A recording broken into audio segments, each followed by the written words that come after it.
And I think the reason why I've brought you here is just I've loved your content so far, and most recently you've started talking about outcome based contract, and I'm really keen because anyone that's coming from the RPA side, how contracts are being done, it's completely different from what you call the outcome based contract. Mhm. But just to kick us off there, could you just tell us a little bit about the outcome based contract? What is outcome based contract?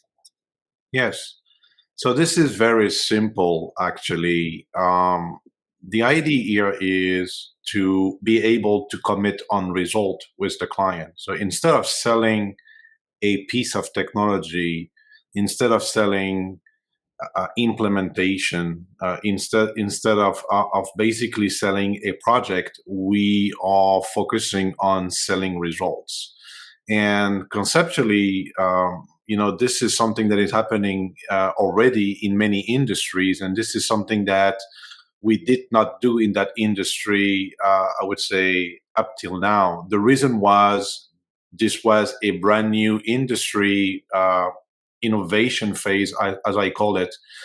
And it was a little bit tricky to be able to anticipate what the result would be.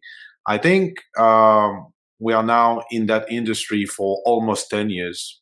RPA is almost 10 years old.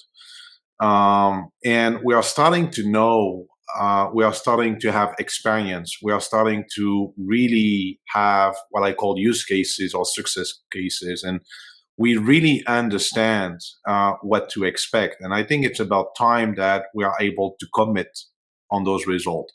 Of course, there's a certain amount of risk that has to be taken, but I think the time is right for us to switch away from a typical T&M, times and material, or typical project slash scope of work type of contract into a proper outcome base. I think this will be welcomed by the clients.